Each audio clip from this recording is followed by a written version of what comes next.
Box jellyfish दुनिया का सबसे खतरनाक जेलीफिश कौन सा है? उत्तर बॉक्स जेलीफिश। बॉक्स जेलीफिश समझाइए। बॉक्स जेलीफिश को समुद्र का सबसे जहरीला जीव माना जाता है। इसका जहर इतना ताकतवर होता है कि इंसान की मौत कुछ ही मिनटों में हो सकती है। इसके टेंटिकल्स, लंबी बाहें में हजारों जहरीले सेल होते हैं। ये ऑस्ट्रेलिया के समुद्र में ज्यादा पाई जाती हैं। इसका शरीर पारदर्शी होता है, इसलिए इसे देखना मुश्किल होता है। इससे बचने के लिए समुद्र में सावधानी बहुत जरूरी है। 2 प्रश्न, कौन सा समुद्री जीव इंसानों पर हमला करने के लिए फेमस है? उत्तर शार्क। शार्क समझाइए। शार्क एक बहुत तेज और शक्तिशाली शिकारी मछली है। इसके दांत बहुत नुकीले और मजबूत होते हैं। ये खून की गंध दूर से ही पहचान लेती है। हालांकि हर शार्क खतरनाक नहीं होती, लेकिन कुछ प्रजातियां जैसे ग्रेट व्हाइट शार्क बहुत खतरनाक होती है। ये समुद्र के फूड चेन में टॉप पर होती है।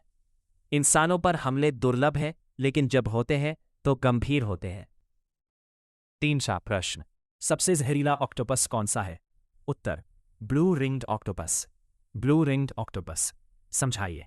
ये छोटा सा दिखने वाला ऑक्टोपस बहुत खतरनाक होता है। इसके शरीर पर नीले रंग के चमकदार रिंग होते हैं।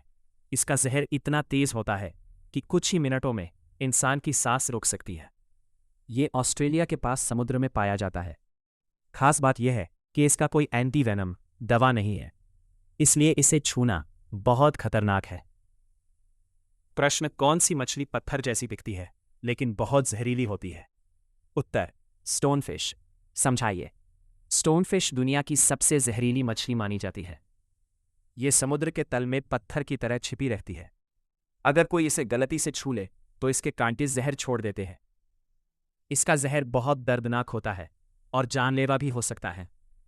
ये मुख्यतः इंडो पैसिफिक क्षेत्र में पाई जाती है। इससे बचने के लिए समुद्र में जूते पहनना जरूरी होता है। 5 प्रश्न, कौन सी मछली अपने शरीर में जहर रखती है और खाने में भी खतरनाक होती है? उत्तर पफरफिश। समझाइए। पफरफिश अपने शरीर को फुलाकर बड़ी बन जाती है। इसके शरीर में टेट्रोडोटॉक्सिन नाम का जहर होता है, जो बहुत खतरनाक है। यह जहर इंसान के नर्वस सिस्टम को बंद कर देता है। जापान में इसे फुबू नाम से खाया जाता है, लेकिन इसे बनाना बहुत मुश्किल होता है। गलत तरीके से खाने पर मौत हो सकती है, इसलिए इसे केवल विशेषज्ञ ही बनाते हैं। महत्वपूर्ण बात, ये सभी जीव समुद्र के संतुलन इकोसिस्टम के लिए जरूरी है, लेकिन इंसानों के लिए खतरनाक हो सकते हैं। इसीलिए समुद्र में जाते समय सावधानी रखना बहुत जरूरी है।